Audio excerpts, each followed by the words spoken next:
Remember, Mal's prophecies, guys. Sooner or later, everything comes true. And we're back. Whether in this campaign or the next. So, I believe as Aravos does his thing, Cassius, what you and Sphinx are working on? Project Gun. Yes, GUN. It's an acronym. I'll figure it out later. Yeah, I decided that it wouldn't make sense for me to buy the upgraded rooms to work on something that's going to take as long as it would be for her to enchant it. Yep. So I was like, maybe I'll see if I can buy one later from here. Probably not. But yeah, so I'm just going to get the 10 days for the regular room. Okay. And then I was going to go visit her. Okay. And what is Ra doing for the rest of this day? So we decided that there wasn't a whole lot longer left in this day, or yeah, there's a few hours left in the day. I guess I would probably just probably talk to, since I don't think I've ever been here before, I'd talk to like the guy who owns it, or the gentleman that took and just like ask him like some general information about like what the city has to offer for like different like churches, and then like briefly ask about like where they're located and like the libraries and where they're located, because I remember people talking about like the big Sashat library, so I know I'm interested in checking that out later. So I'd probably just right now be like trying to get information about what there is and where they are, so that I can go like look at stuff later. The Luminary Temple of Chrysizen houses the greatest library of Shishat and Suanal combined. It is a place filled with knowledge, education, and sometimes a little more than even that. What is that supposed to mean? Well, in the last few years, there's been a bit of a new presence of a religion within the temple, if you know who to ask for. This religion seems to indulge itself upon things which I feel cross boundaries of what seems reasonable for people to indulge in. But, I mean, after what I've heard about from the tricky staff, I suppose I really shouldn't be too surprised in the things that people want to indulge in. I feel like I'm very lost in this entire conversation. Well, let's say that you wanted to know what it was like to kill someone, just for the sake of killing them. This is an experience which they could give to you without you actually taking part in the activity. Directly, but, I mean, you are taking part. The experience is supposed to be equivocal to performing the act yourself.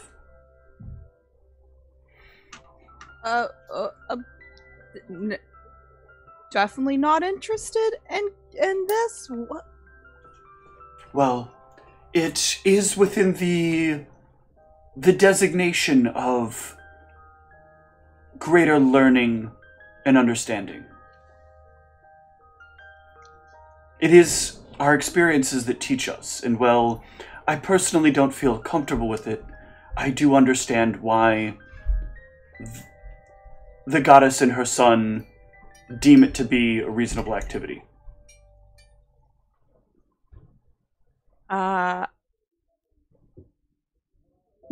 Sorry, my kid just walked up to me with his pants around his ankles, like, I pooped! And I'm like, please don't get on camera right now. Yeah. Channel shut down. Yeah, I was like, oh shit. He started walking behind me. I'm like, no, don't do that. Don't do that. Okay, so that was just the library, right? Yes. Okay. And that is the library and temple. Oh, okay. All right. So there are temples to other gods, but this is the temple to Sashat and Suanal. Okay. That houses the library as well as this extra section. All right. What other temples would you also seek? There are temples to all of the known gods here, and a few of the unknown gods, if you believe in that sort of thing as well. I think that's fine for now. I'll check those out first, and if I'm curious about the others, I'll come ask you for more information. Very well. Thank you.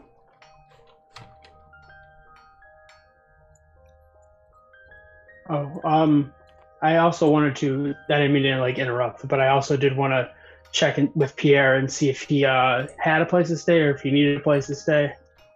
Pierre says he is good on a place to stay here.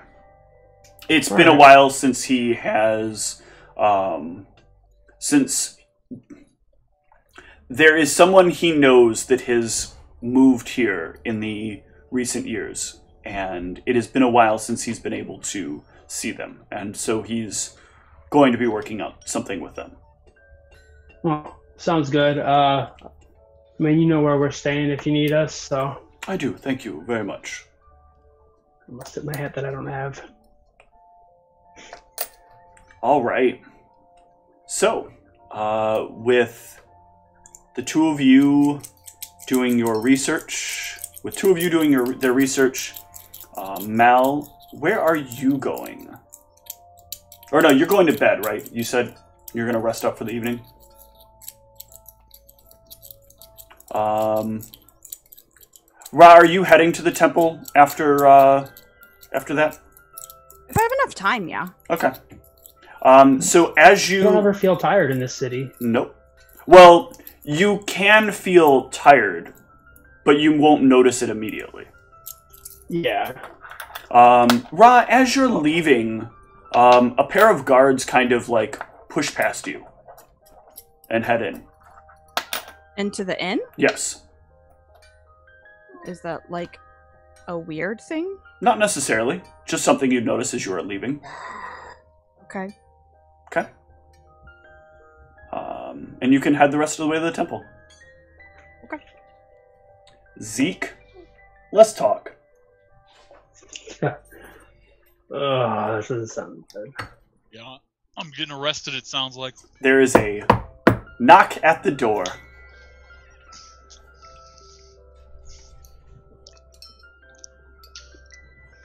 Of my private room. Yep. Zeke Leopold. You can see a pair of guards standing outside of your door. Are you Zeke Leopold?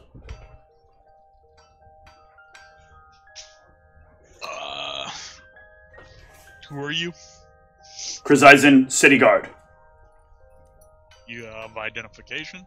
Yeah, they both will pull out their papers showing whom they are. They're relatively well detailed papers showing first of all the symbol of the tower and the light on them.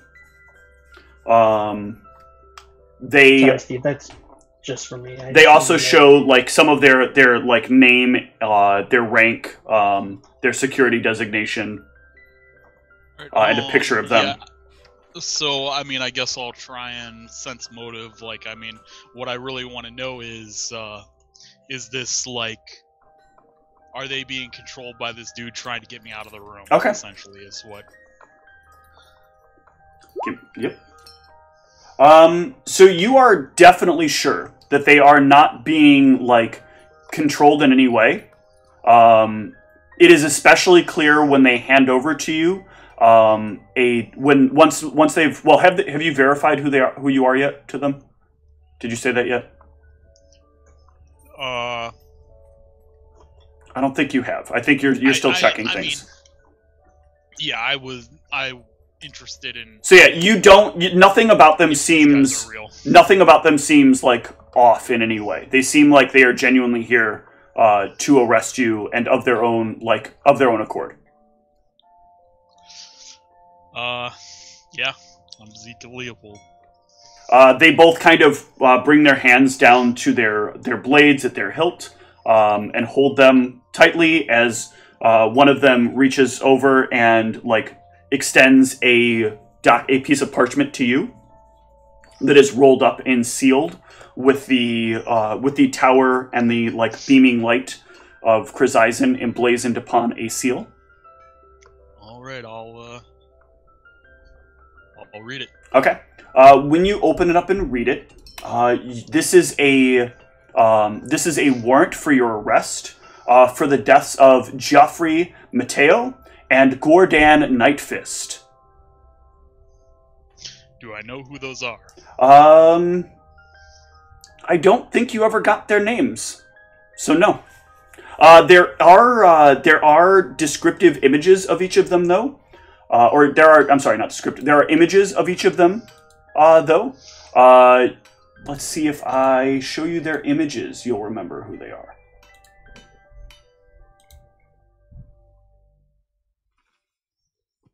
So that was, well, Gordan would have his face displayed, not the mask.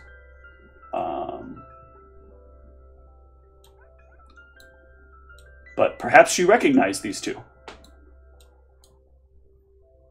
Perhaps you don't. No, I do not remember Okay. who those are.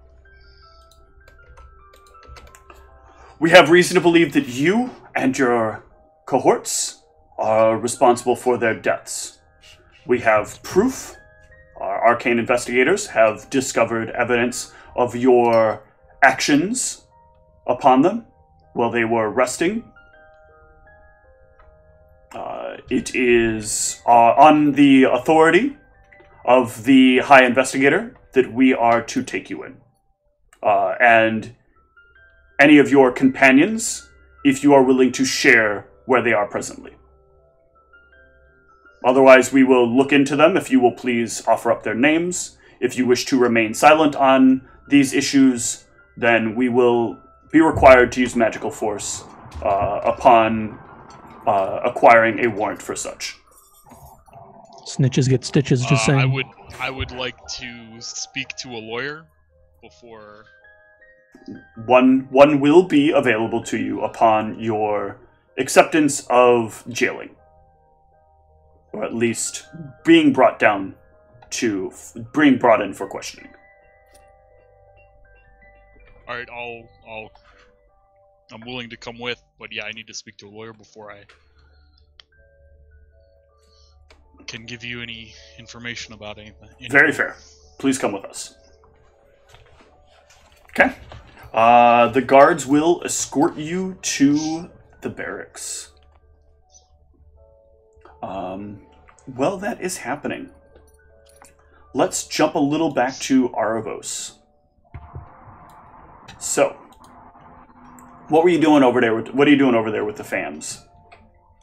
So yeah, after we solidify our contract, I want to check in on my mom and see what's going on with her. Okay. You, now that you've got kind of safe enough, walk of the house, you'll make your way throughout the house, kind of looking around, trying to find your mother. Once you make the agreement with your father, he just kind of leaves and sort of treats you as if you're a ghost in the house from that point forward. Anything you say to him, he pretends he doesn't hear.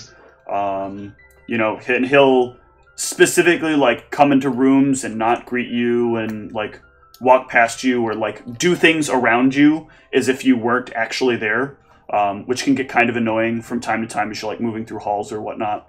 But you will, after a little while, find your mother. She is in one of the smaller studies. She has a glass of fine elven wine in her hand. And she is, like, pulling books out of the shelf and looking at them and skimming a few pages and then putting them back and then pulling the next book out. When she hears your footsteps behind her and your breathing, she'll eventually turn. You're here. Hello, son.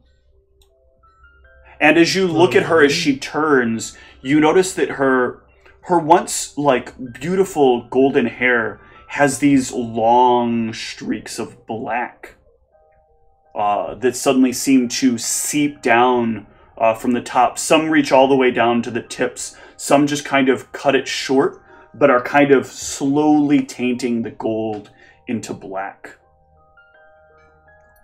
Her eyes seem to be a bit like darkened and glazed over, making it harder to see the blue, the very soft blue that resides below them.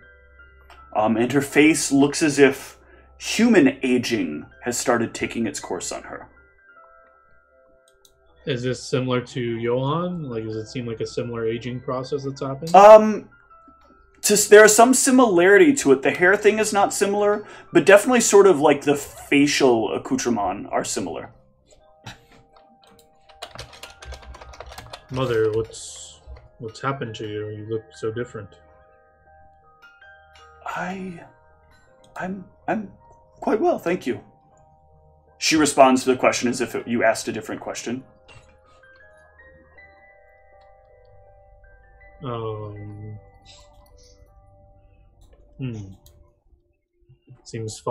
How's father been since I've left? He is a good man. Debatable. Takes care of our family like he should. That's what's important. You don't seem as cross as he was that I left? Why would I be? It's what people do sometimes, right? They go and they come. People leave and people stay. But mostly they leave. You know how it is? I guess at this point, like, because Johan did say something's wrong with her, like, I'm trying to assess, like, can I tell something's, like, seriously wrong with her, or... Just, no, like, just something feels weird. Yeah, there's, like... Give me sort of a sense motive here. Oof. Oh, not bad. So, like, the best way to put it is, it seems like there's, like, a hollow longing in her that just doesn't make sense for who she is. Like, this is not something that she normally, like, exudes, but she keeps talking about things and lingering on things as she says them. Mother, have you had a cleric see you? You seem rather odd. Clerics and their pish-posh. I've had several diviners take a look at things, and I'm doing quite well. I've all the finest that abjuration can provide.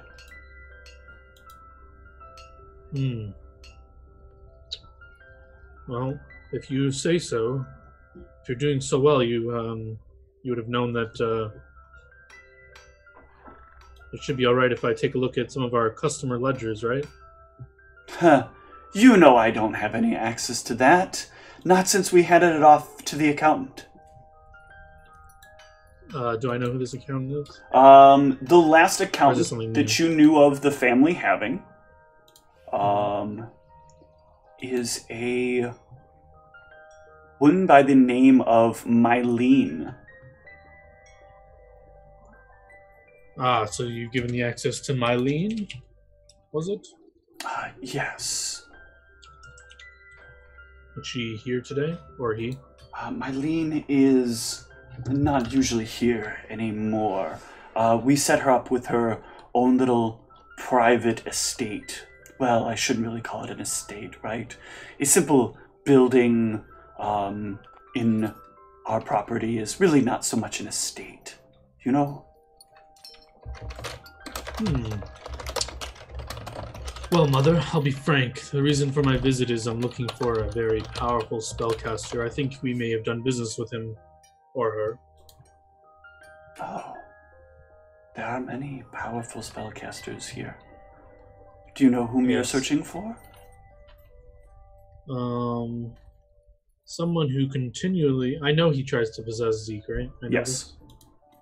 Someone who continually tries to mind control one of my short-term companions. Perhaps if I were to bring him here, someone could trace the sense of magic and know who this was? An enchanter. Is this possible? An enchanter would... There are many enchanters. Well, this Many, one many. specifically also dabbles in necromancy, apparently. I There know can be many enchanting necromancy. I know not very many enchanters that dabble in the necromantic arts, but I suppose perhaps if... Well, here's the thing. So, you know how Father doesn't like to do business with other people's spells that he hasn't had first-hand research on, right? Mm-hmm. Well, he's still very sour about how...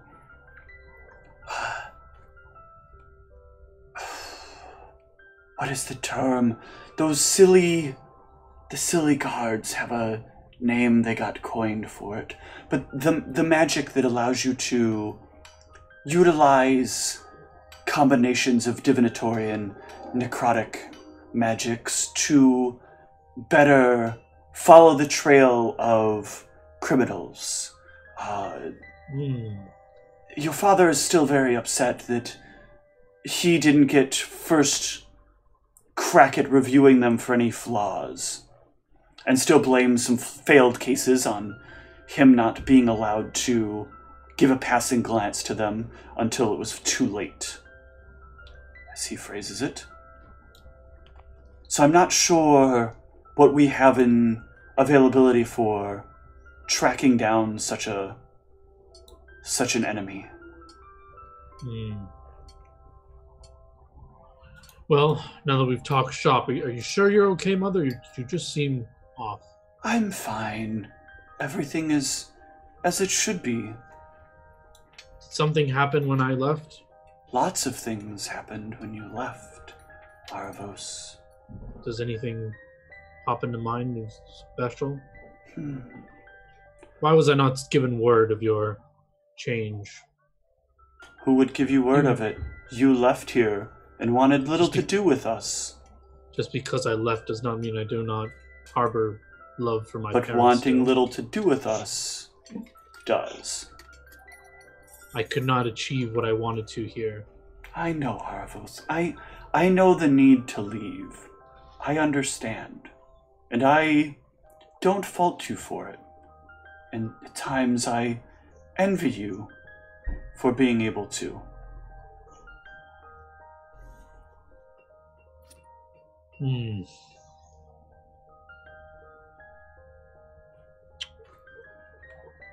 All right, Mother.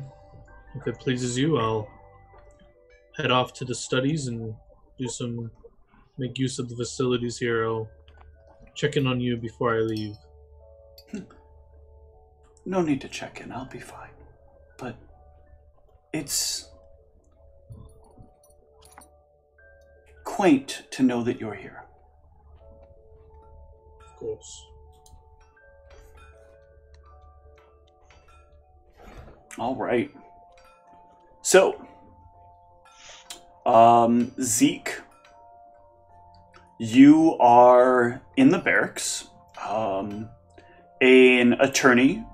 You can sort of determine how much money you want to spend on an attorney here, and that will sort of buy you someone that is more capable as an attorney.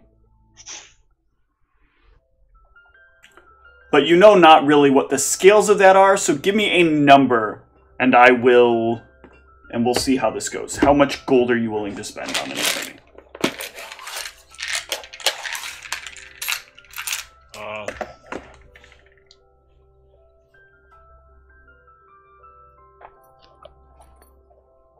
If the answer is 0, one will be provided for you. 1,000. Okay. So you plop down the 1,000 gold. You like pull out a bunch of coinage, and like set it down on the table in front of them, before you reach out to a series of attorneys. They give you a number of cards based on kind of the money you set down in front of you. And ultimately you will find a person who, like, speaks the right kind of language. Give me a sense motive to see what fits your language.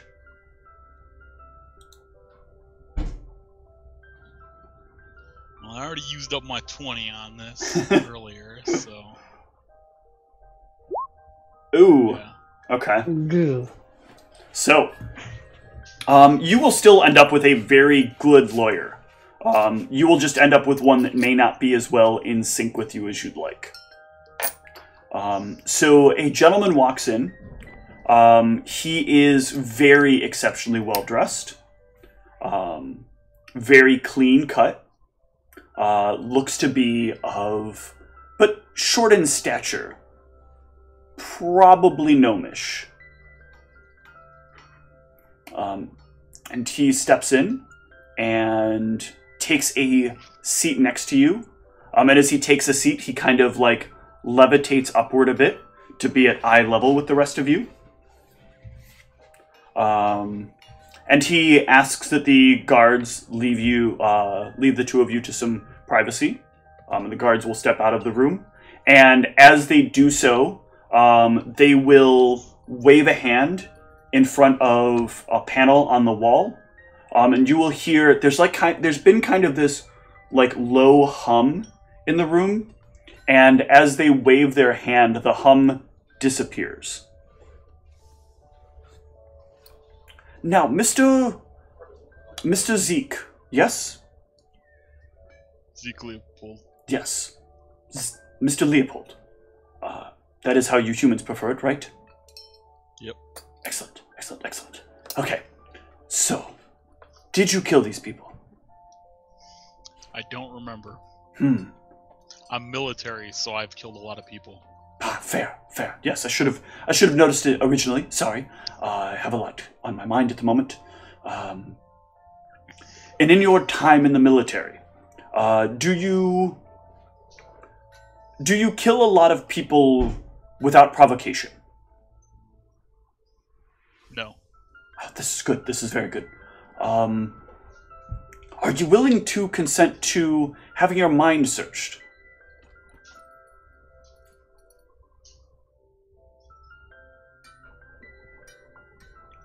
It would truly help our case. I would not like that. Oh, this will be much more difficult then. You're sure? It is a very simple process. Many people not guilty of their crimes are, released immediately after such things.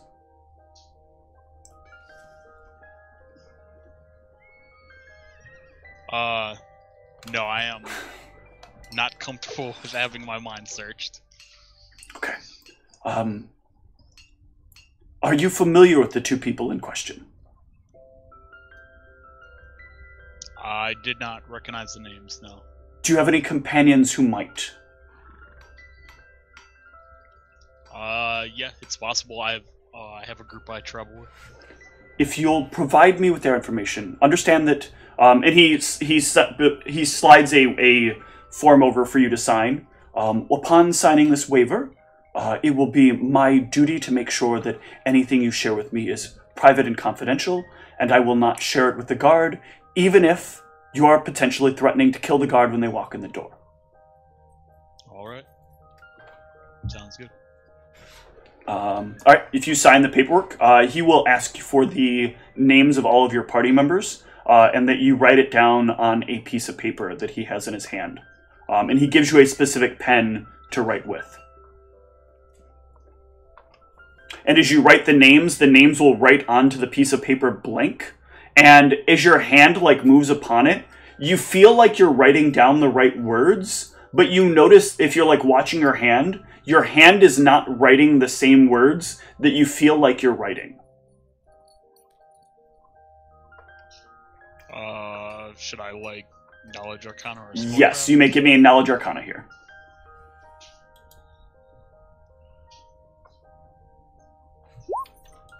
Okay, very good.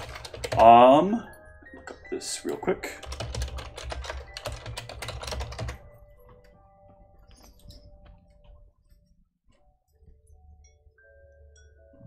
So this is some variation of the illusory script spell. It appears to do a little more than that, because it also makes the production of it seem to look different than it is normally. But like you have like an uncomfortable discomfort as you're doing this, like because you know like that right now it is magic that is kind of altering what you're doing. But at the same time, like you know that what you're doing right now protects in the event that they accidentally forgot to turn off the monitors in the room. All right. Once you finish writing it, he will take the paper from you. He will kind of crumple it up into a ball, and he will proceed to eat the paper. Nom, nom. Delicious. Very good. Get that daily fiber in. Very good, Mr. Leopold. I will speak with your friends at once. You'll be stuck here for a short while, unfortunately, but I will make sure you are well cared for here. Sounds good. All right. He steps out, and yeah, anything that you need will be taken care of. They'll make sure you get any drinks you need, any food you need. They'll easily give you access to facilities as needed. And they would probably go to Maldronicus first. So Mal, it is early in the evening. You're probably like just settling into bed when you will hear a soft knock. Am I still awake enough to hear it, or am I just out? No, you're awake enough to hear it. If you may not recognize it at first, but the second time, it probably becomes more clear as a knock. Alright, I'd go to the door. Open it. Hello, sir. Are you the one called Maldronicus? That is my name. You are the leader of a band of military members? Yes. I'm sorry, sir. I have trust issues. Who are you? Ah, yes, that is a good thing to have in this day and age. My name is... One moment, please.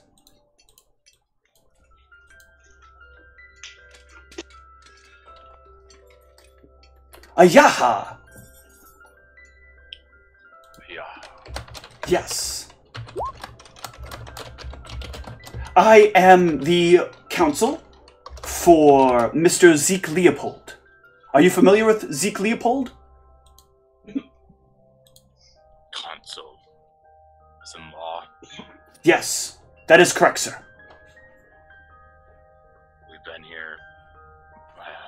And he holds up his hand in like a little picture of him with like some text that says "Ayaha Legal Services" appears at his fingertips, and it says that both in text and it makes the sound exactly as I made it. This legal tender. If Mal was capable of being angry, he would it just turns into this very long-winded rant off to the side, just when I said do whatever you want, I really, really need to be explicit with this party. At this point, I'm just assuming Zeke just went off and murdered this dude right outright. And I'm just you have to understand, they attacked us first. He attacked us first. I'm sorry. There are 2 people in question that were murdered. Yes, he can summon skeletons. No, these were living people, sir. Can you describe them to me? They are Gordon Nightfist, and he waves his hand, and a picture of the person appears in front of you. And Joffrey Mateo, and he waves his hand again, and that person kind of appears in within his hands, he's kind of holding a miniature version of them in his hands. It's the guys that looted Mukmak out of character. Do you remember that out of character? I guess you have a high enough int. I'll give you an int check if you are not sure. I mean, just the giant falchion seems to remind me of the big dude. But oh yeah, you are certain that these are the 2 guys from that group. And I'm just gonna see how well I trust this guy. Mm-hmm. He seems somewhat authentic, but Yeah, he is very genuine. He is here about Zeke. He is dedicated to the cause, and he is a bit confused as to why you were already expecting him to have murdered someone, but is otherwise just simply trying to clarify what is going on. We were apprehending these people. They disrupted the entire ecosystem of the town. There was going to be great consequences. And you chased them to here and murdered them a few weeks ago? They weren't murdered here. Months ago. No, they were murdered here. Their bodies were found here. Hello, friend. I see. So this would explain things. This is going to sound crazy, but you need to understand when I say what I say, I mean it, and I mean it very immaculately and explicitly in detail. And I go on to a long rant sort of explaining how we basically discerned that these individuals were resurrected. We did not believe them to be fully dead. They seemed to have indications that some sort of necromantic magic had been cast on them to bring them back. People in my party had recognized them from previously. The ones that we killed were not the initial ones, and we killed them very far away in the outskirts of Mukmak. This is very peculiar because according to our records, there was signs of the death occurring here. There is evidence of your weapons striking them here. And we have it under like magical advisement from the arcane investigators that that this happened here. It is very difficult to tamper with this kind of magic. Well, it's even more difficult to tamper with my thoughts, correct? Indeed. And I say, do you have these gifts? Can you look into my mind? No, I do not dabble in that sort of thing. That kind of magic is not particularly useful when you're looking to defend someone, so I don't really dabble in that. But if you're willing to submit yourself as a participant, then you will be able to be tried just as your friend, and your information will be as valuable as his information. And vice versa. I need to get Zeke out of this, whatever it takes. Very, very good. Well, then what I will need for you is to wait here one moment. I will need to contact the city guard. And he'll proceed to, start casting a spell. After a few minutes, the city guard will show up, and they will take you into custody. I don't resist. Okay, perfect. You will be seated at a table. Now, this person consents fully to mental interrogation. My other client does not, but he is one of the participants in the claimed activity, and I believe you'll find in his memories that his memories are as valuable as the memories of Mr. Leopold.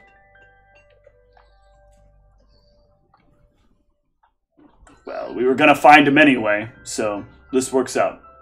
We'll let the investigators know, and somebody should be here to check him later on. By the way, if you're one of them, your friends are going to get picked up here shortly. All the warrants have gone through, so we know where at least the other three of you are staying. Arvos, you weren't there when that all... No, you were there when that happened. I was invisible, though. Yes, that is true. I don't know if that matters. So, eventually, the other three of you will get a knock at the door. And I need to know if anybody is going to try to resist arrest. I guess actually, Ra, you would not, because you're not at your room. You are at the temple. But So wait, they've come for me as well? no. Oh, okay. So I was like 5 foot step, invisibility. No. So Sphinx and Cassius, do you resist? How long has it been since I needed to go? Only a talk to few her? hours. Okay, so I probably still wouldn't need to be in her room then. No.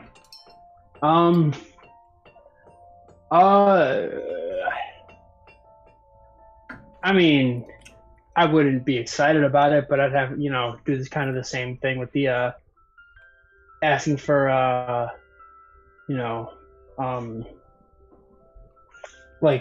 proof of, them being guards. Yeah, they'll go through the whole thing that they're used to doing. Spiel. Yep. Suppose I could go with them without too much of a hassle. Okay.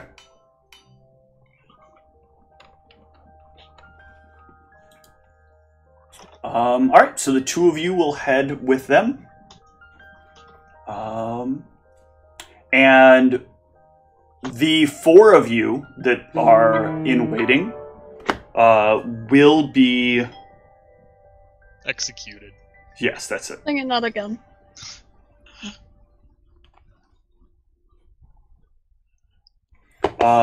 The four of you are left there overnight. There is a place to rest here, but it is obviously not private, not quiet, and not comfortable. Ra and Aravos, you will be able to get a restful night's sleep. I brew some toilet vino. And let's actually cut to Ra as she arrives at the temple, the Grand Temple of Chrysaisen. Ra, as you set foot at the entrance to the Temple of Chrysaisen, there is an odd requirement here. One that we haven't actually gotten to because no one went to the temple last time. Clothing is not allowed at the temple. Oh yeah, I forgot about this. Yep. Definitely doing less sense motive. Like, is this normal? What the hell is happening with this? Why is clothing not allowed? Okay, so you're sensing motive, and like you're looking around at the area, and like it does seem like people are disrobing. There's like a changing area as you come into the place, and you're like really confused. Like it does seem super bizarre until you happen upon a sign that is up within the room. The sign proclaims that in order to properly focus on the things that are important, it is important to recognize the things that are not. Things like fashion. Things like your outward appearance. Come clean and come in. Be yourself. Be free. Discuss, learn, understand. And when they say disrobe includes like removing any makeup, removing any sort of outward visible magics that you might have on you. It is like a full cleansing process to come in. Do I see like, well, I guess I probably wouldn't have some of my valuables with me because we're in town, but like, do I feel like my stuff is safe? You don't see anybody's, like, people are putting their clothes up on what look like hangers, or not hangers, but like hooks, but when they take their hand away, the clothing is gone. Alright. Like spellcraft to figure out what's going on, or yes. Knowledge Arcana? Spellcraft. Don't you fucking lose my ring. Oh, damn it. You're not sure what kind of magic this is, but I mean, this is Suinol and Sashant's magic. Alright, well, I'll go with it, I guess. Okay. You enter the temple, and as you come in, one of the things that you feel stepping through the doorway is you don't even notice, like, that people are naked. You don't notice that people aren't wearing anything. It legitimately feels very freeing. to be without like this perception of these things. Something about like the act of going through this and then coming into the room kind of wipes away a lot of that, like the feelings of nervousness, the feelings of, nervousness of your own body, nervousness of other people's bodies. None of that seems to matter once you cross the threshold. You are here, and you are here for knowledge. Or communion, whichever it may be. Sweet. So what are you here to learn? So this is just the temple and not like the library part. The temple and the library are all built into each other. So Okay. when you first come in, I'm sorry, I should describe this a little better. I'm not doing a very good job as a GM of descriptions. As you first come in, you are in what is basically like a sermon hall. And there is a sign to the left that says to library. And a sign to the right that says clerics only. Okay. Yeah, so I think my plan would be to come in and like first just like go wherever it seems like people would do like their communion and prayers. Mm-hmm. And just go say like a silent prayer to Sashat, like just like thank you for basically like me being alive still and all of that. Okay. You'll notice people are kind of taking their places in the pews. And you can kind of take a seat and make a prayer. To the back, to the back of the area, there are a pair of grand and golden statues to Suinal and Sashat, respectively. Sashat stands with her bow stretched out, seeming ever ready for a threat to step within the door, with the arrow pointed straight towards the door. Suinal stands with book outstretched in hand, and his palm glowing in the background. And you can see, like, sort of in the distance, there is another figure that stands there. This is a figure you don't quite recognize. It is so in here, when you look upon Sashat and Suinal, they are actually clothed. Their statues are fully clothed. The one behind them is about as close to not clothed as you could get, while still wearing something that resembles an outfit. There is a lot revealed, even in this statue. She has like very long hair that stretches well below her waist. And she simply seems to be gazing off into the sky as if mesmerized by whatever it is that's above her. Yeah, so when I'm done, I think I would go try to find like a cleric or something that works here and ask them about that statue. Oh, yes. Some time ago, we all felt a compulsion to this new understanding. A new wing was built in honor of what we were led to feel was a new sort of goddess, a demigoddess, if you will. Her power extends from the hand of Sashat, and she helps bring a new kind of understanding to those who worship her. She feels quite at home here in the temple.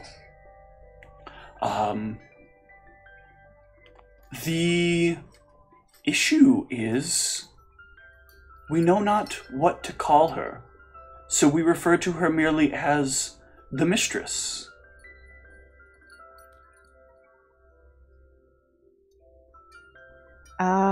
What sort of different understanding is she bringing? Sometimes we would refer to it as insight as best we feel it can be explained. You know how sometimes you just wish you could see what it was like from someone else's perspective and know the understanding that would bring? The mistress provides that understanding through a very unique series of experiences.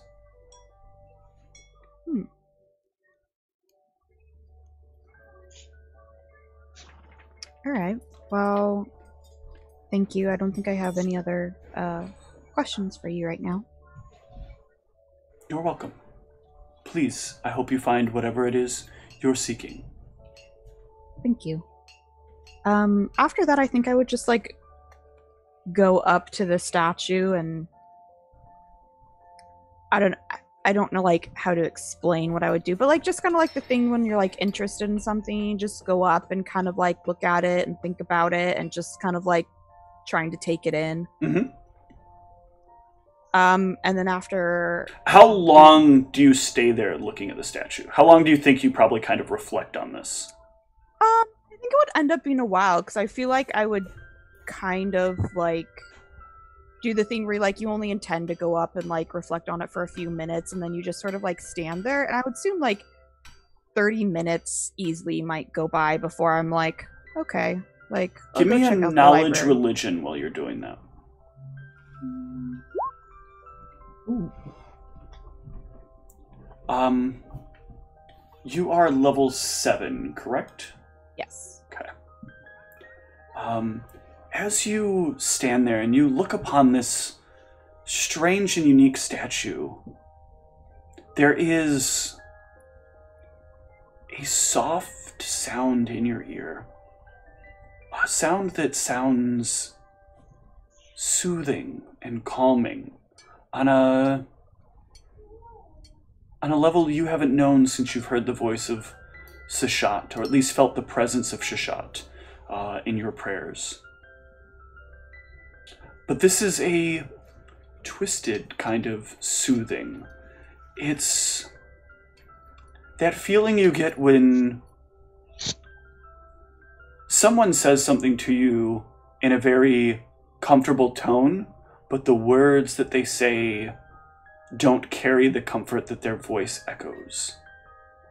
And she says, "She's lost.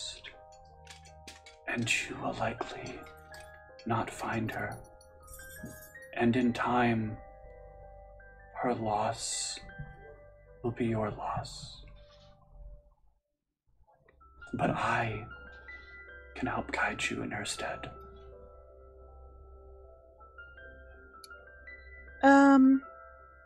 When I hear this, like, would I be able to, like, sense motive to see where I feel like if it's, like, being truthful? Yes, absolutely. Because I feel like Ra has an interpretation of how she would take that. Mm-hmm. So it's like, do I believe that? Oh, that's the wrong button. Sorry, that was another religion. But not what I meant to click. Okay. With the 24, you get the sense that this voice is trying to persuade you, but not necessarily, I think the term I'm looking for is dissuade you. Let me make sure that's right. No. But not necessarily in an untruthful way. Like there's no falsity here in what she's saying. You have noticed a separation from Sashat. But it doesn't feel like this is her necessarily trying to tear you away from Sashat. But definitely like convince you that maybe there is another path. I feel like I would try to, like, I don't even know if I would get a response, but I would try to, like, whisper back, like, can we help her find her way, or is she gone for good? You get, as you ask that question, you gave me a good set of, like, knowledge religion rolls. So you would get a very strong sense of, like,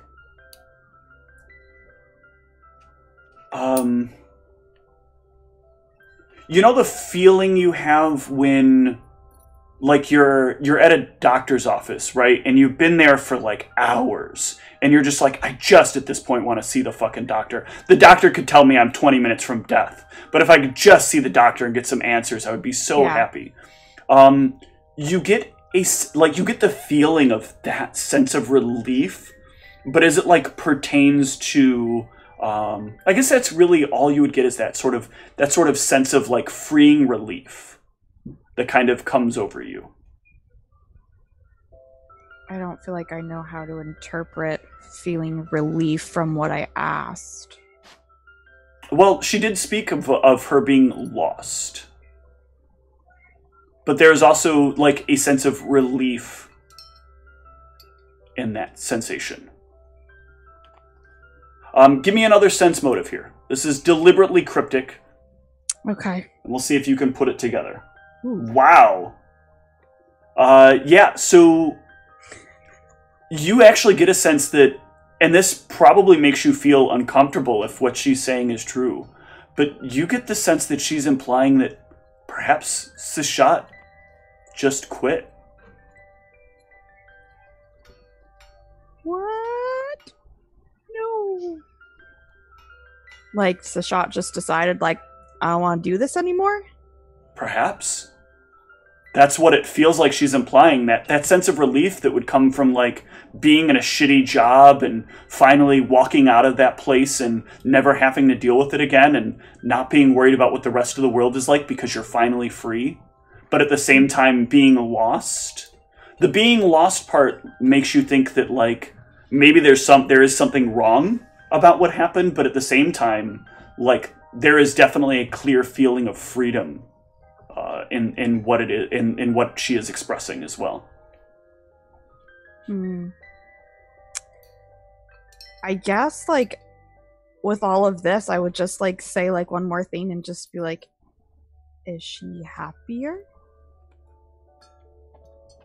To that, you would get the feeling of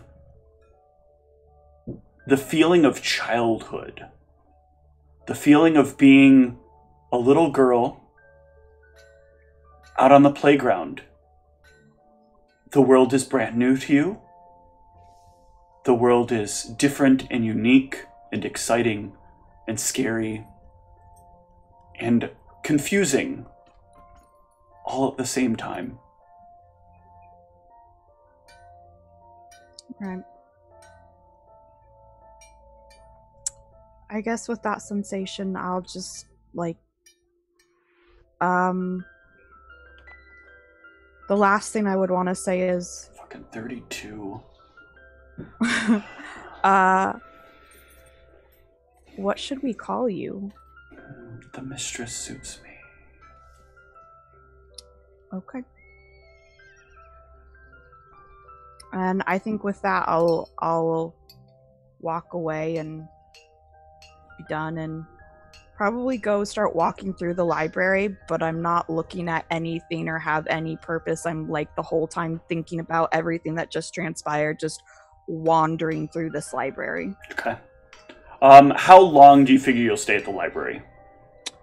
I feel like in the state of mind I'm in, I'd probably end up, like, wandering around for a couple hours until I finally realize, like, it's been a couple hours. Like, I should probably head back to my room. Okay.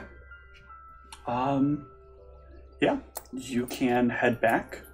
When you get back, there is a note that the owner of the establishment will hand you. It is a wanted letter.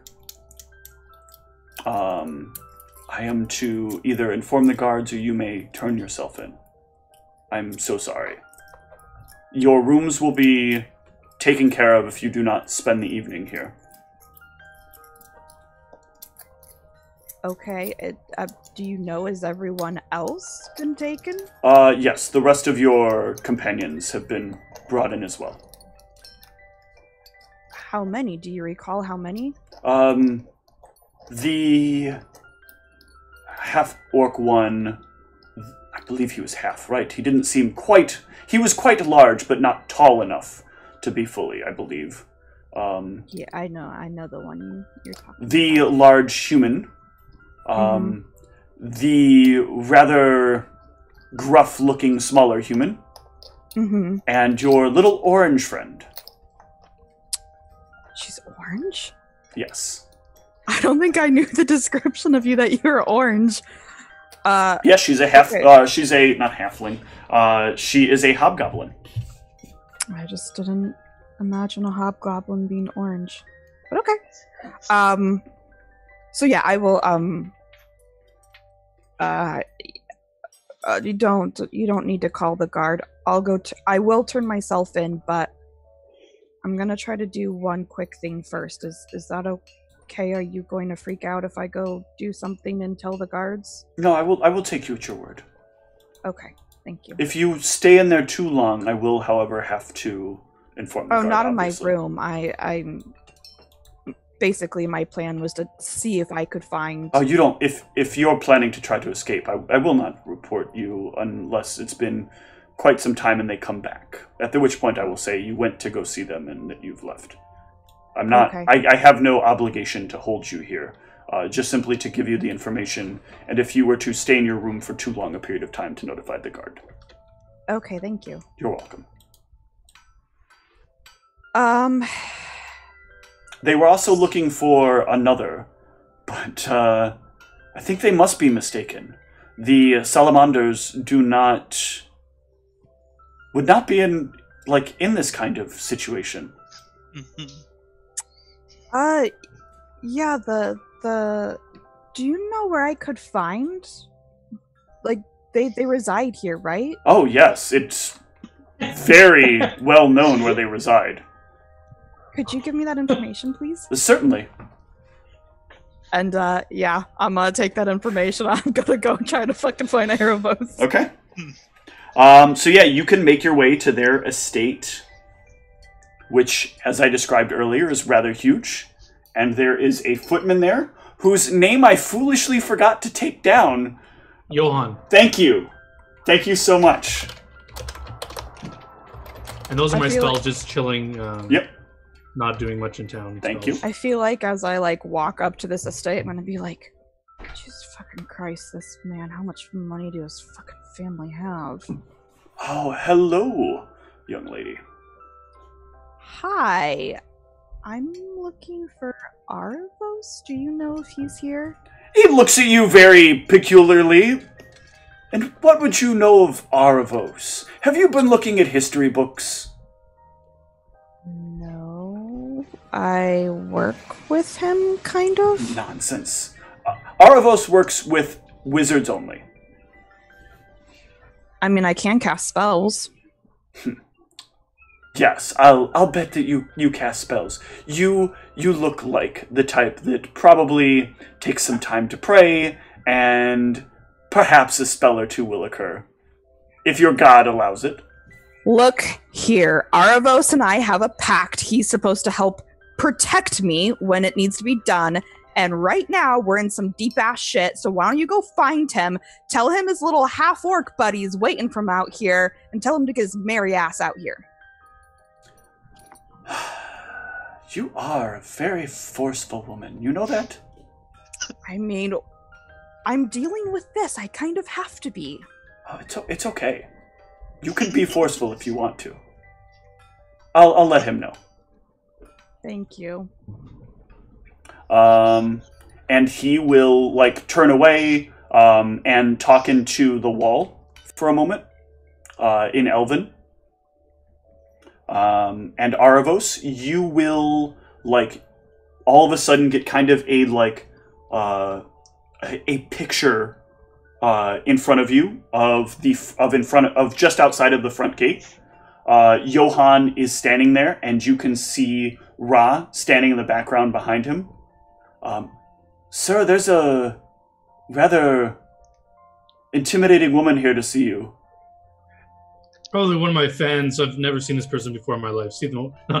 I'm joking, Johan. I'll be right out. Okay. It will take you a while to walk from where you are down to the front gates.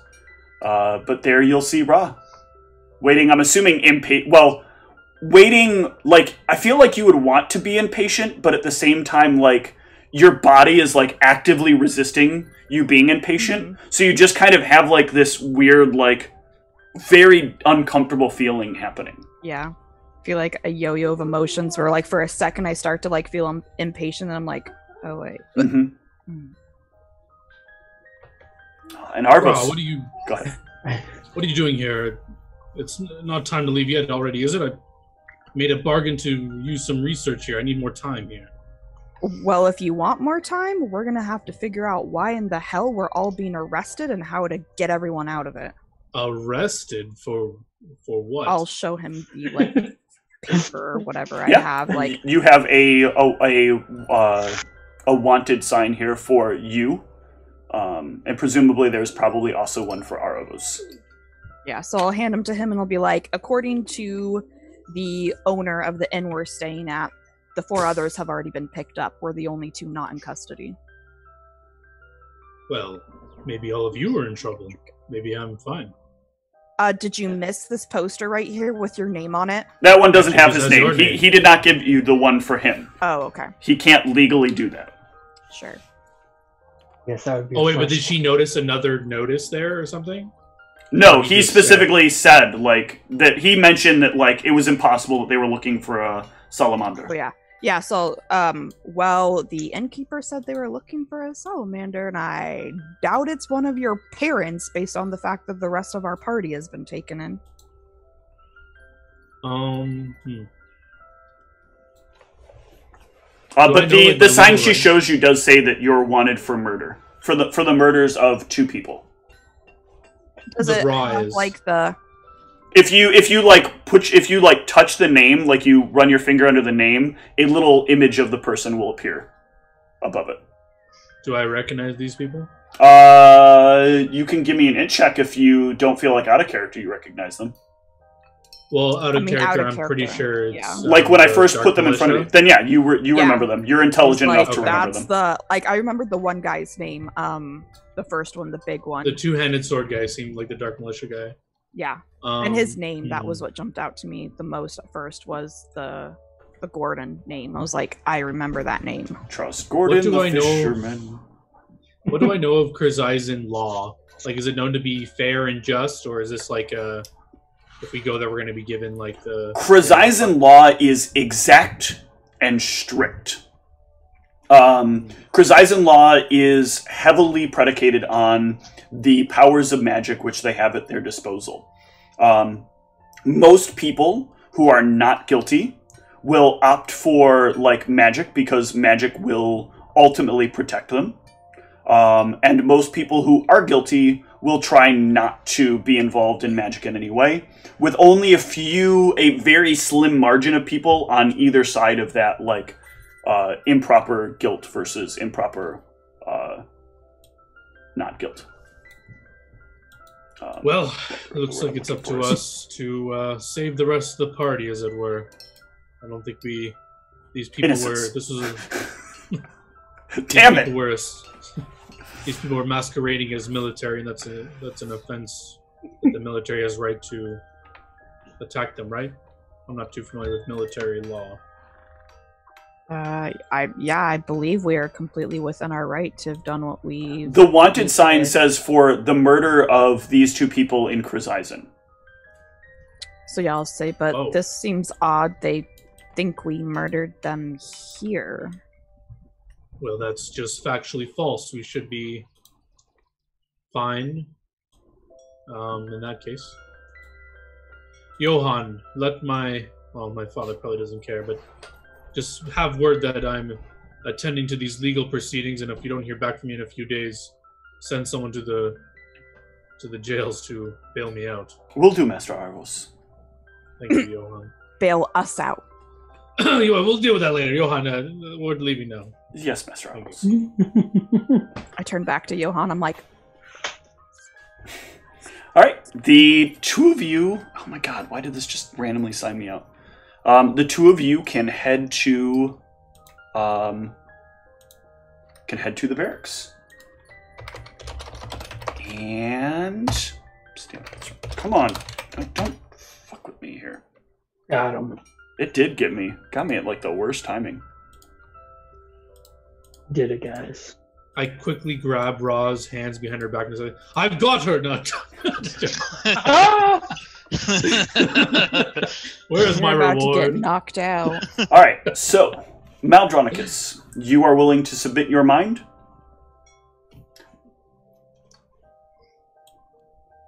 Yeah. Okay. So you are seated in the room, and a younger-looking a man steps through the door and closes it behind him. So, sir, this is going to be this should be relatively painless, and once we look into this, everything should be in good order. Yes. Many military secrets in my mind. You are to look only at exactly the memories that I direct you towards. Certainly, you focus on that memory, and I will see the memory as it is, and I will see if it is a match or a mismatch. Quick interruption. Just yes. so you know, I'm gonna go put my kid to bed. Okay. Though we do have our own memory information that shows one thing. So let's let us take a look. Please lean forward and think about the time in question. I'd imagine us. I'd imagine us approaching their camp. I'd imagine the loud horn or whatever it was that they sounded, and then I imagine the several of them, the moments where the big one with the falchion almost killed Rakata. I'd imagine the moments where I don't know which was Joff or whatever you said. I don't know if that was the roguey one, but no, Joffrey was the one that shot the vile fireball. Okay, it was that one. Yeah. I'd imagine the flame head. I'd imagine the moment that he sort of just unprovoked sort of shot a giant fireball and basically fried everybody. I'd imagine, even to some extent, the memories of the ghosts of this town that they slaughtered, describing the pain and the misery just for fun that these dangerous criminals committed to that town. I'd imagine the state of Mukmak, basically almost the poverty and the extreme circumstances that had happened to that town because of what these individuals had done.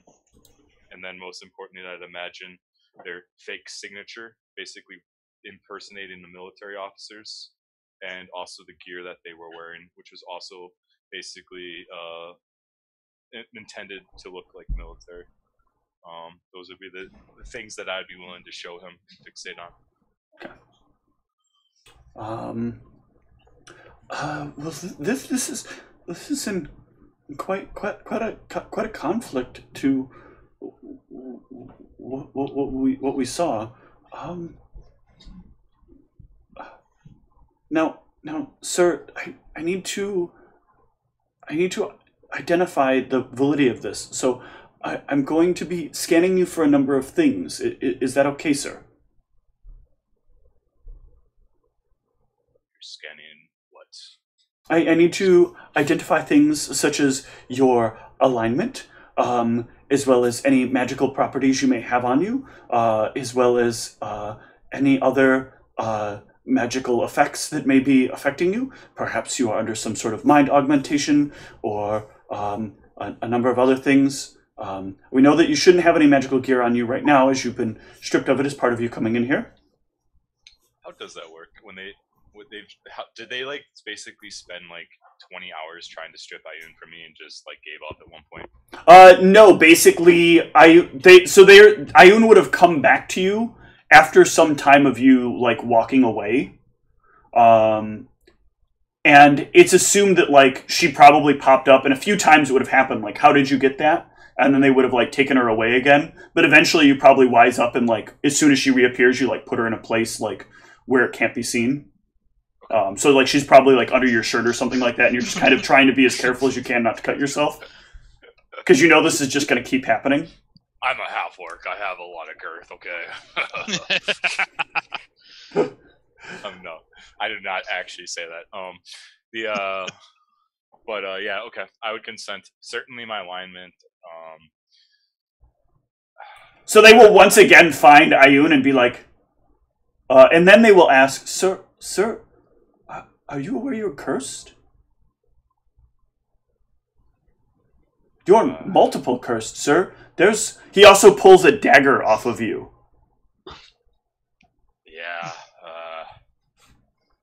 And when he pulls the dagger from you, you don't have a place where it was stored. He like reaches into a pocket that's way too small for the dagger and pulls the dagger out of it.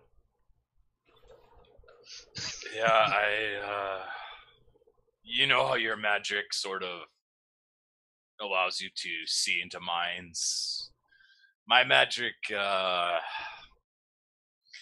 causes makes you repeatedly cursed. Causes these blades with spirits in them to just come to me like what are those things called? Magnets? Sir, that sounds dreadful. So both of these things talk to you? I don't understand. I haven't been doing this stuff for long enough for this makes sense. I'm sorry, sir.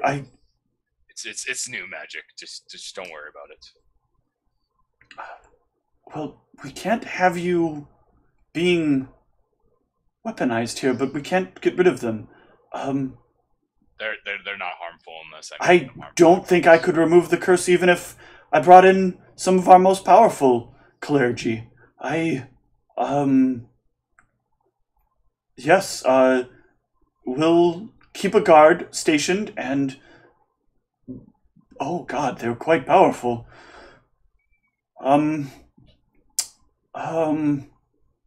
I'll make sure a proper guard is stationed here while I relay this information. And I would also just say, like, he can scan my alignment. He doesn't have to be worried about me trying to escape or hurt anybody. Okay.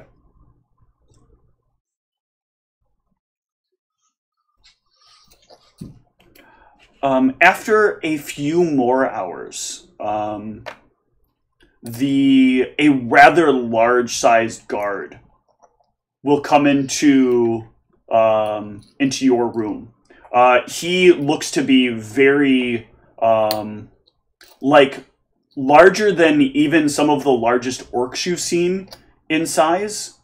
Mm-hmm. As he steps through the door, like it almost looks like with the way his face is kind of structured too, there might be some level of like ogre blood in this guy.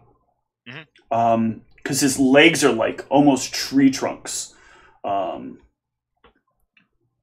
Make sure I got the right room. You're Maldronicus, right? Who else? I see. The blade, so I assume so. Yes, good. You and your companions are showing up with a very conflicting story. What you see in your mind doesn't match what we have on record. Thankfully, we have someone who should be able to clear this all up. We are going to take you to the High Investigator, and he should be able to see very clearly as to what is happening here.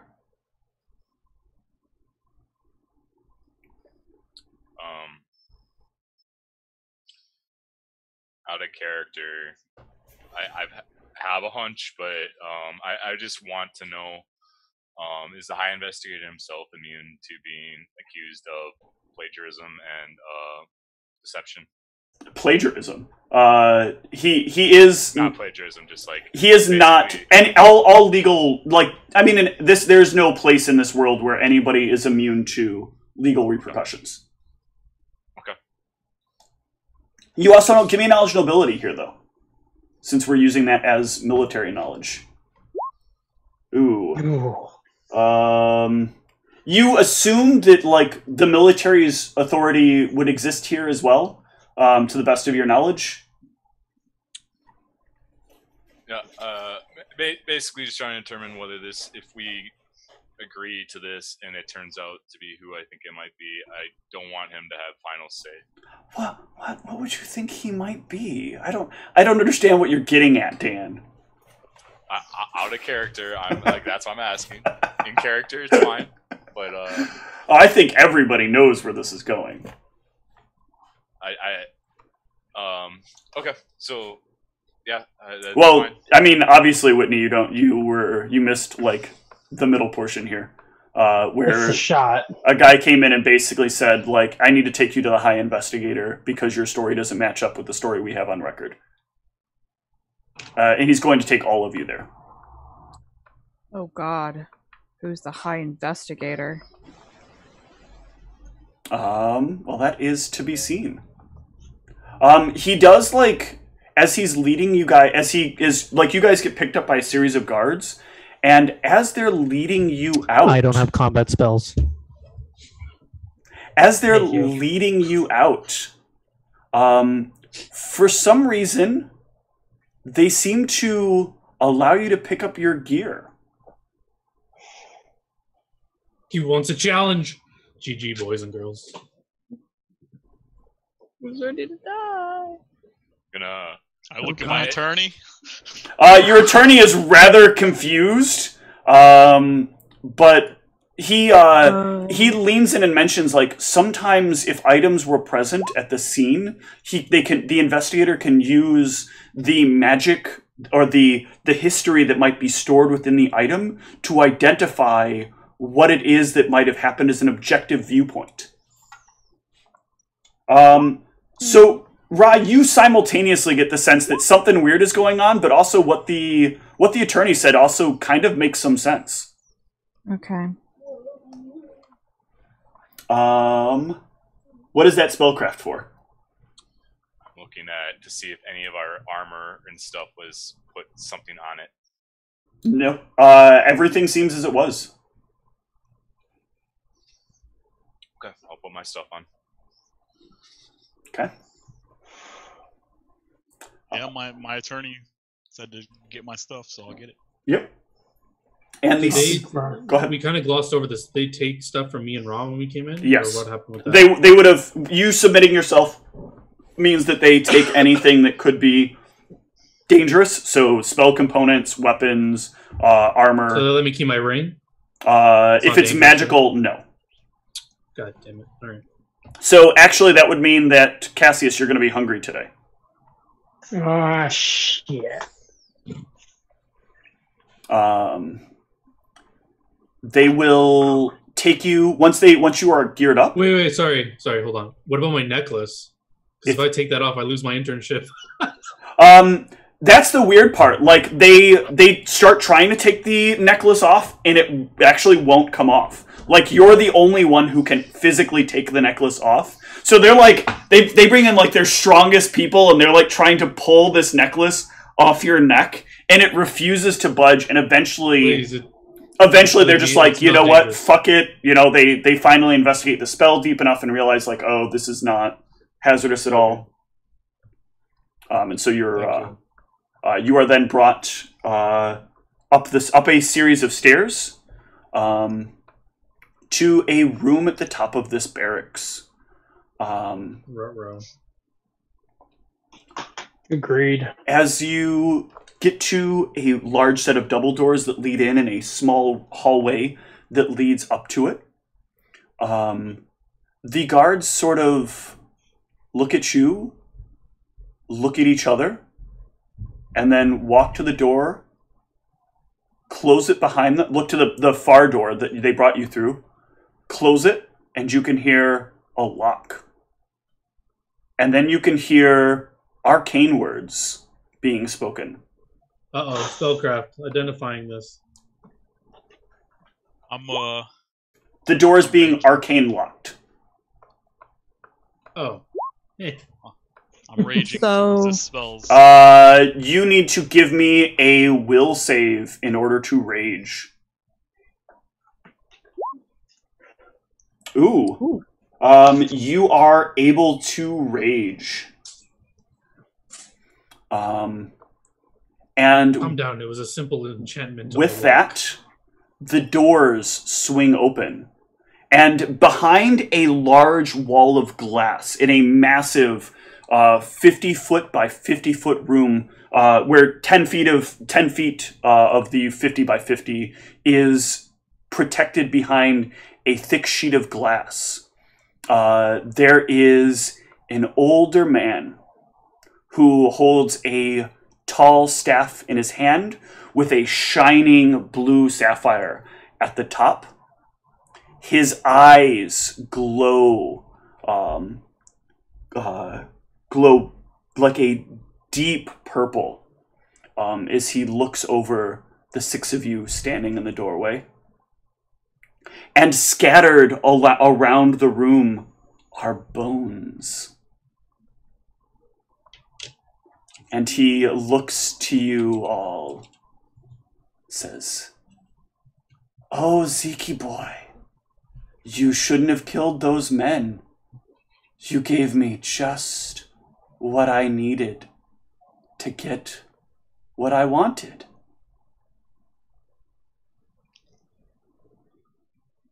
Can we talk this out like adults? Or should we resort to violence? Talk like adults. Talk like adults. Good. What are you sensing? Like, what is he getting at here? What is happening? What is this dude? Oh, that's a lot to sense. He's a very powerful wizard from the look of things. He seems very confident in himself and what he's saying. Okay. Like adults, huh? Well, here's a fair arrangement. Leave the real criminal here, Zeke, with me, and you all may go free.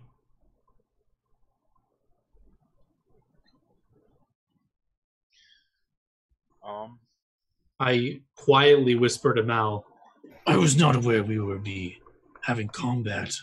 I am quite useless. Did you prepare haste? I just like, then you're fine. One. Trust me. All right. But I mean, at the notion that he wants to talk like adults, I would more or less look at him and I would say, adults actually honor their word and don't weave lies to get what they want. No one has woven a lie. You killed those two men in cold blood. I just made sure that the men got the death where they deserved. Can we get a new judge? I'm not your judge. I am merely the investigator. Those two men tried to murder an entire party of the military. We are allowed to defend ourselves. And Zeke was my property, and you're keeping him from me. A man cannot be another man's property. Sure they can if he brings it back from the dead. We all have our own rights. Somebody understands now, don't they? Let me guess, you do a little bit of that necromancy that Arvos is always talking about? what? When your name comes up anyways? He was mine, and I watched him fight. And when he died, I brought him back. It's not my fault. It might have jostled his memories a little bit, but he was mine, and I got to experience what I wanted. I don't know if that's how that legally works. I don't think that you get dibs on dead people. Are you Delamrian? No? I do get dibs, as you call it, on dead people. In fact, it is part of my compensation. In order to make sure that we are able to do our proper research, some subjects are submitted for lots of trials. I just take a quick look around. Is there a lot of bones? There are a lot of bones. I, as stealthily as I can, maneuver to the most behind everyone. Okay. I want to be not in the line of fire of this guy. Yeah, no problem. While they're talking to him, I don't know if I can stealthily just shift in between people to the back. Yep. Unless somebody's specifically stopping you. Oh, I immediately know what he's doing, and I just expect that. I'm like... Also, he's a spellcaster, so... So, I'm sort of conflicted with this, because if what he is saying is true, which I'd be way more apt to believe Zeke. I mean, let me roll a sense motive and see how much I actually He's doing tests on people. They died. He brought them back, and he's laying claim to his body. Is that what you're saying, pretty much? No, I'm not performing the tests until after they've died. Oh, You see, okay. Zeke befell an accident that affected his memories. So there's a bit of a blip in his life, and he was very confused. He didn't remember dying. And I couldn't get him to remember dying. You see, his brain didn't quite want to take the memory I was trying to remind him of. Zeke has always been a little bit slippery of my magic. It's made it so much more fun. You're a creep. Yes, Cassius. that is what my ex-wife told me. I mean, he's gonna try to kill us anyways. Do you think these bones are here for show? I mean, if you simply leave Zeke to me, you can all go. Yeah, right. That's exactly how these always work. In fact, if he resists, I'll even help you take him down. Yeah, all these big bad evil guys always let people go and follow their word. Well, what would you do? The moment you step out that door, you're going to forget this ever happened. What does that mean? Gonna wipe our memories. That wasn't part of the deal. During the a side effect of the investigation room, to make sure that my identity remains private, is once you step foot out of the doors, your memory of what happened vanishes. So, like, what my sense motive is, and just in general, is it genuinely, like, ethical to, like, claim over the dead? Like, the ethics here are really weird. Like, if they have legal precedent, so let's say, for example, that, like, Zeke had either enlisted himself in one way or another into some form of program that was, like, upon your death, your body is kind of donated to science, you know, like the organ donor program, only in this case, like, it's your whole body. Then theoretically, like, he did consent to what occurred with him. And his body is theoretically property of this person or this organization of sorts. But ethically, that's like a really gray area as to whether or not this should even be allowed.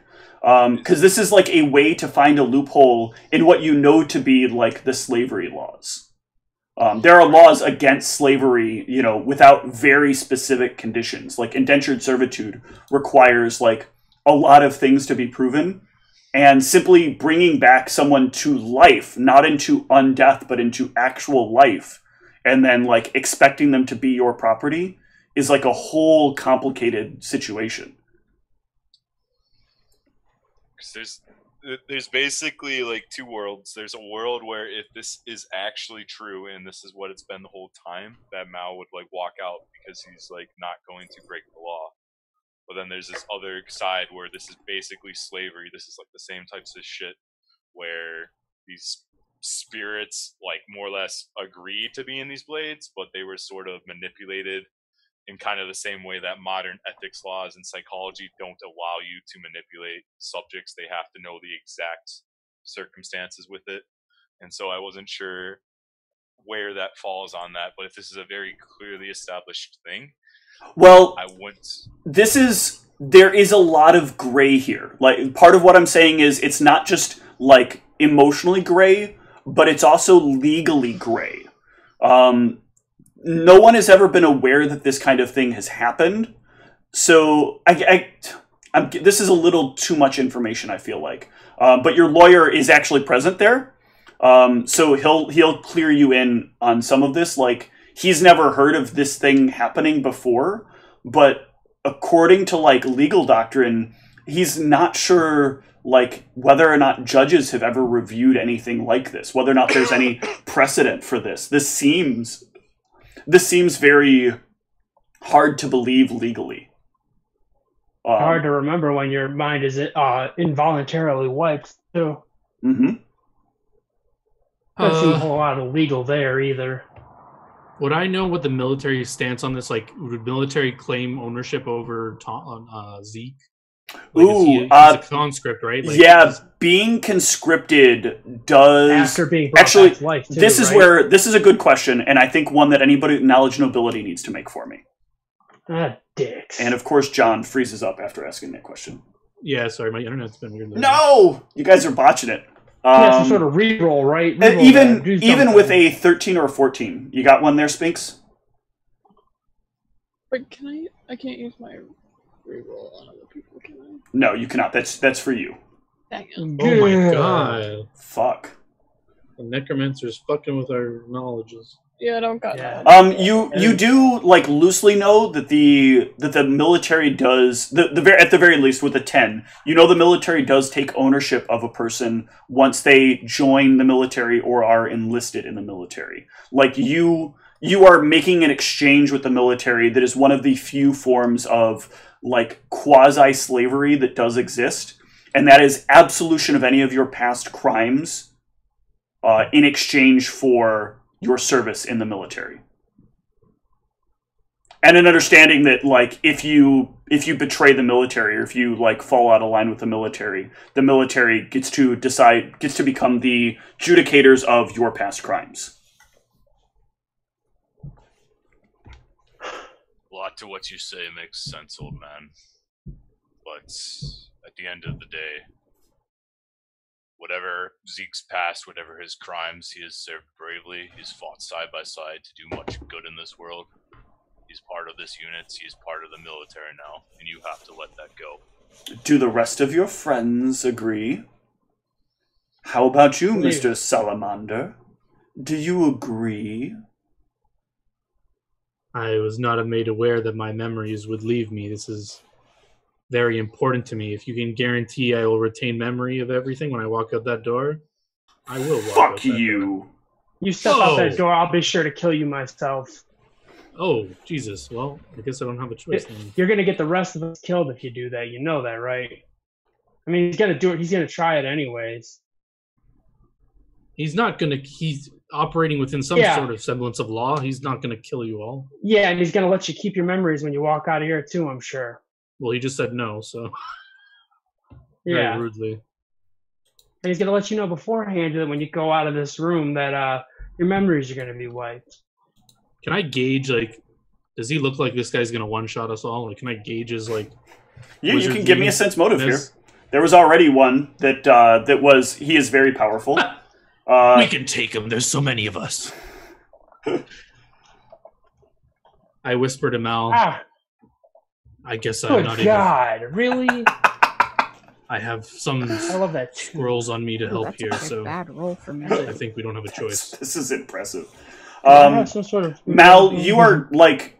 So just from the spells you know that he could have potentially cast out in the wilds for you guys, and based on the staff that he's holding in his hands, and the number of bones that are laying out on the ground in front of you, and the fact that they seem kind of deliberately dropped there, you get the impression that you don't know all the variables in this fight, so you don't really know exactly how it could go. But the one thing that you are sure of is that it's probably going to be challenging at the very least. But at minimum, I get the vibe that he would want to get the thrill of watching this. Is that what the vibe I'm getting? He has some show that he wants to watch. He's not going to power word kill Zeke or someone just on instant on the start and fight. No, the thing that you know you'd have to worry about the most is him wanting to indirectly participate. Right. Like try and take control of me or yes. Zeke or something. Now, if somebody wants to give me a knowledge arcana fitting together the clues that I've given you, if you can't put them together yourself. First, I want to ask, has anyone put the clues together yet to tell me what he's doing? Well, he's most likely going to be summoning these skeletons to try and kill Zeke. And then I assume on top of it, he would probably try and set us against each other. Probably because he had alluded at one point that he would even help us which I assumed meant he might try and augment us in some way. I mean, Or- he's trying to kill everyone and claim all of us as his possession. That's what I got. I'll make my own. Yeah. Hey, at least I'm getting high knowledge rolls. Don't waste all my nat 20s. Okay. Well, it's a good time for Arcana, apparently. In general, I thought you were asking more like his overarching plan. That's not super clear to me, but it definitely seems like he's definitely going to be using some sort of necromancy to... Okay. So, with that high knowledge Arcana, it finally clicks in all three of you's minds. Necromancy features a very powerful spell that lets you experience a body as if it were yours. That spell is Magic Jar. You take the body of a person and you wield it as if it were your own. One of you would know that it is negated, or the three of you would know that it is negated by a specific spell. If you know the alignment of the enemy. Evil. No, this guy's good. Don't worry. It's Lawful good. Fuck. He seems pretty true neutral to me. Why did but in Ricotta character- take protection from evil instead of protection from good? This is so stupid. Why did Yeah, Tom. He's true neutral, and he's so true neutral that he has to become a greater evil to make the greater good, right? Yep. I will neither kill Zeke nor will I allow him to live. But in character, Wait, Zeke to live? Arbos could say... I was making a neutrals joke from Future. Oh, I thought you were saying you would not kill Zeke or let him live. Perhaps Zeke should speak for himself. He has not spoken. Maybe he wants to submit himself to this. Ah! Ah! Ah! Ah! Well, I'm just saying we should stop speaking for the man. He's right here. Sure, Zeke boy. What do you have to say? Well,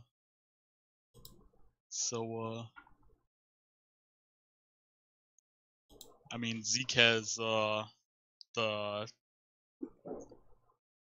mental problems from this, so I don't think he'd really be able to speak.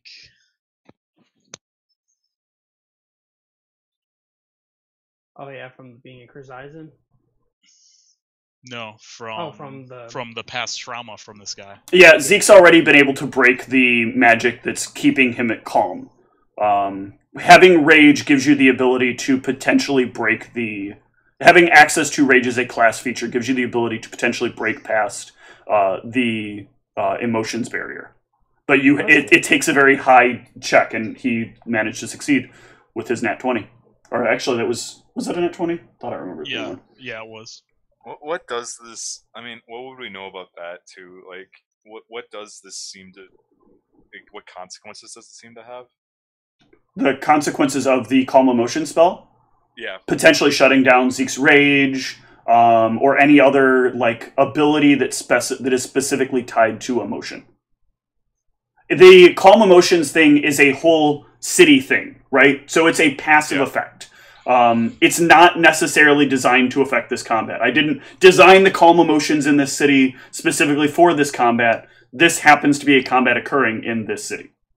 Okay, I thought that was one of the reasons why this dude specifically was from this city. No, he's from this city. Like... He is specifically from this city because the city has access to this arcane investigatory magic, which has given him the ability to find you wherever you are. Because you are officially, by legal doctrine, considered his property, and therefore he's allowed to shortcut certain things. There's a lot more that I can fill in, but I really don't want to give out too many spoilers in the event that you guys do or do not get the spellbook. If this combat ends and you are alive or dead, I will answer some questions about how we ended up here. Either way. I'd like to speak to your superior. I am my superior for right now. That seems like a conflict of interest. I mean, I think Mao's made his decision. This is too much like slavery. This is too much like a lot of things that Mao has had bad experiences with. Like his whole campaign essentially has kind of had elements of imprisonment or manipulation sprinkled in. And this would be, and he's not abandoning Zeke, no matter what that might imply.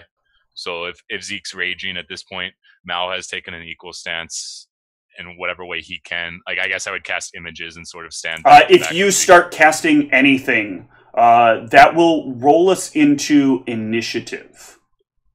Yeah. Immediately. In fact, it will immediately cause a reactive spell to happen. I guess then if you don't know this, so you've declared. Yeah. But like, I'd also be basically saying, Ricotta, protect us. Okay. So let me have everybody with their click on their mini, roll up some initiative. I will roll his in a little later because I do not have the combat currently set up. Since we didn't have Zeke here, I didn't think we were going. Since I thought we weren't going to have Tom here, I didn't think we were going to get to this. So I was planning for this to be a next week thing, and it looks like it will be a next week thing. Did we have any sleep since our last combat? If you chose to sleep in the in the holding cell, then yes. Okay, I just need to know if my spells got reset. Yeah, you would have, your spell points and everything would have been reset. So. Okay. I am going to resolve the 2 reactive spells that go off as Mal, you start casting the mirror images. And with one of them, not all of the bones, but some of the bones start to rise up in the room before you. And the other one is going to be that I need a... Hold on, I'm trying to think of how he would do this based on how the conversation went and what he's seen so far.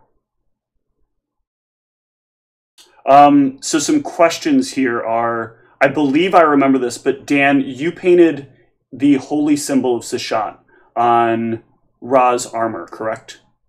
Yeah. Okay. So I think he's going to make the assumption that she's a cleric and could potentially stop all of you from being able to do anything. So I'm going to need, and thankfully it's a will save, from Ra. These are the 2 reactive spells that happen. That is a failure. Do something. Ra. I literally even thought in my mind as I clicked the button, I need to use my fucking inspired faith, but my button clicked. What does inspired faith do? The one that lets me re-roll, but I have to declare beforehand. Hold on. I don't think it's that way. I think it's like... Wait, it's before you know the result or something. Yeah, and I spoke very quickly, so... Yeah, it was inspired faith. It was just that you have to declare before, and so I was like literally thinking in my brain as I was clicking that I need to use this, and I was... Yeah, go ahead. It's not like you stop him from just choosing a new target next round. Okay. You are unaffected. And this is where we will break for tonight. First, I webbed the party. I'm on your side, bud. Hang it out again. Just treat him like a unicorn. It's a Pegasus. My bad. Pegasus potion. All right, so I'm going to hand out a quick and easy 800 experience to everybody for today. And there is potentially more to come if you survive. Potentially all dead. Yay, potential death. Isn't this a great way to end a session on a massive cliffhanger? Giant skeletal figures assembling in front of you. One of you managing to ward away the attempts of the creepy old man who wanted to get inside of her. I'm going to end up dying as many times in this game as I ended up in jail in the other game. Now that he's failed insertion on one, perhaps he'll try on another. Would you say a cranial insertion? At least it wasn't the one who has protection from evil. It's gonna be like stand inside the circle. It's gonna be like, you know, like all those challenges. That's a problem for me. Yeah. Maybe you shouldn't have been evil. So much fun. I can't help you, bud. So if he gets into your mind, there's nothing I can do to help you. Can't you give us like a weak check? Well, No. the good thing is I have very little combat spells, so if he controls me, I won't be much use to him. Yeah, I can't imagine his disappointment when he starts like seeing the thoughts in your head, and he's like, "What is this spell choices?" Question: Rope do we trick. think my armor having the symbol to Sashat could be a permanent fixture to my deity? Because it's like permanently fixed to my armor. Could that be a permanent fixture to my deity? Why? What does this do? Consecrate ground gives special bonuses if there is a permanent fixture to your deity within the area you consecrate. That's kind of cool. Let me take a look at that. If the consecrated area contains an altar, shrine, or other permanent fixture dedicated to your deity, pantheon, or a No, it's the area has to have the permanent fixture. Yeah, that sounds, especially because it's listing it like a shrine, it sounds like it has to be like a but I mean, a building thing. It's kind of the same thing. It's a permanent fixture on my armor, so the area does kind of have a permanent fixture because I'm standing in it, and there's a permanent fixture on my armor. That's some very generous interpretation. And it's a sphere around her, right? Yeah. Hold on. That's how that works. Times of cannot be created within or summoned within the consecrated area. Yeah, so I don't even actually know how beneficial this is because they're already created. I would have to have like consecrate down before. It would just give you an additional -1 bonus to both of them, or to all of them. So the only other thing, which granted I don't know if it would do anything, is it says you cannot consecrate an area with a similar fixture of a deity other than the thing I think you should do most, to be honest, is I think you should avoid any castings of any protection style spells. I don't think they're particularly good here. I think the best option that you have is to work on buffing Maldronicus, so that when he can take over Maldronicus and just slaughter us all. Doesn't that sound great? No. I'm casting rope confused. trick, and we're all going up the rope, and we're hiding. Liberating command. Skeletons can't climb a rope. I'm summoning This horses seems and like a getting them man that would here. literally That's wait. not gonna be He would literally wait like for Until 8 we hours start. or whatever the duration, and then just like as soon as we drop, be ready to go still. And if we repeat that, he would still just wait another 8 hours, and he would literally just wait through every fucking spell point, and he would like just have like a buffet being brought out there, and just like never give up. I'm just waiting for this fight with Zeke. He would just throw it inside of like some extra dimensional space and call it a day.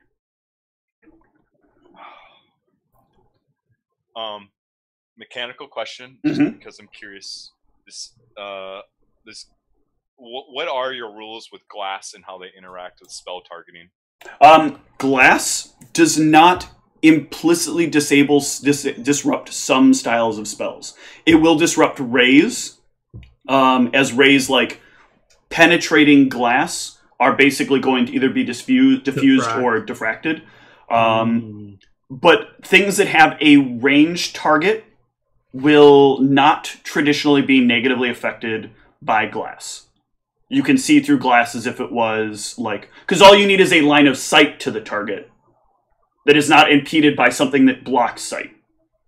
I know this is like such a... Like, in like 5e, people get all pissed off when they find out that like glass technically blocks spellcasting because you can't... It's not what you see, it's what you have to be able to reach. And it's like... and I'm not aware of this ever being something that is stopped in Pathfinder by it, but I can double check. No, that's why I was asking. It's worth considering. I basically want to know if I could target him with certain spells. But even if it's not, with the ray of enfeeblement.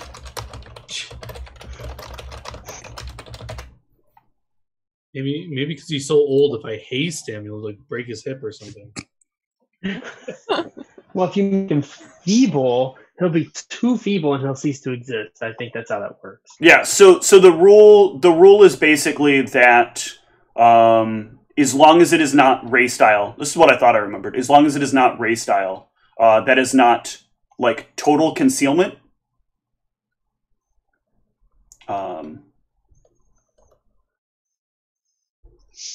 Okay. That's just clarifying, just so like I know. Yeah. So, spells can go through the glass. So, like, there's an entire sheet of glass between us. A thick sheet of glass between you and him. Well, shit.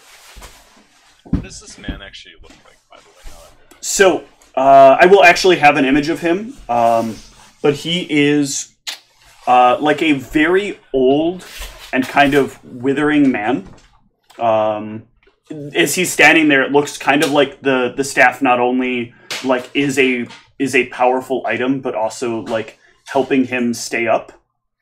He has a bit of a like traditional wizard style beard, but not as long as what you might expect. His hair is kind of like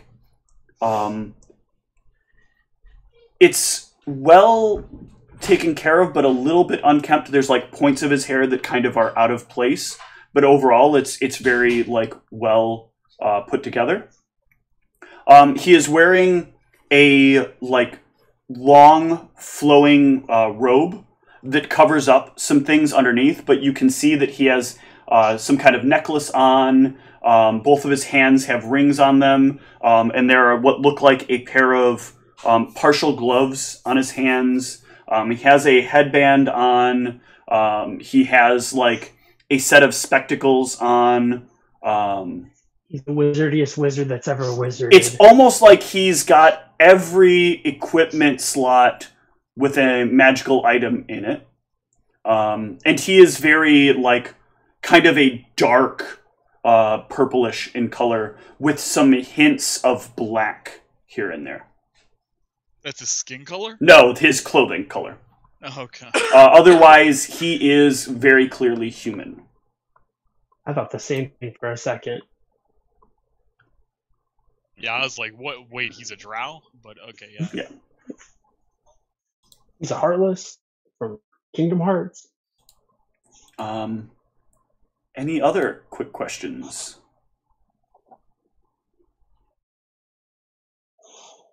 I don't think so. All right. What? Like, okay, so it was overnight, so I get my 20 hit points back. Yes. In theory, actually, you've had a few days, so you Okay. probably would have about 3 days worth of resting back. And by then, actually, you probably would have been healed up by Sphinx. So it's likely is the this party for is at everyone? full. Yeah. It's likely the party is okay, at full hit points. Should be at full spell points. Okay, because I was assuming this was like the day of, and I have 20 spell points. No. This is, you guys, it took a couple of days to get into town proper. So, like, it took like a day and a half. But by then, Sphinx would have been able to heal everybody up and blah, blah, blah, yada, yada, yada. Yeah. This is like the next morning after we would have gotten our rooms. Yeah, the last thing he would want for you guys to be is weak in this state. That's not a good show. That's not a good feel. Yeah, we wouldn't want to take his shtick. Is he just gonna cast Wailing Banshee? Oh, nonsense. And the question is, how powerful is he really? True. Come now. Let's not assume that every enemy is the level 19 or 20 spellcaster that's just gonna... I doubt that he's level 19 or 20. In fact, I That the salamander parents are.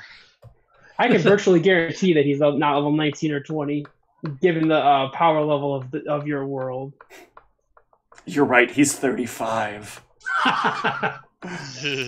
Uh-oh, I better get my Dragon Magazine Freddy Krueger to kill him. Grrr. All right, with this, I'm going to wrap up the stream. Thanks for watching. Good night, everyone.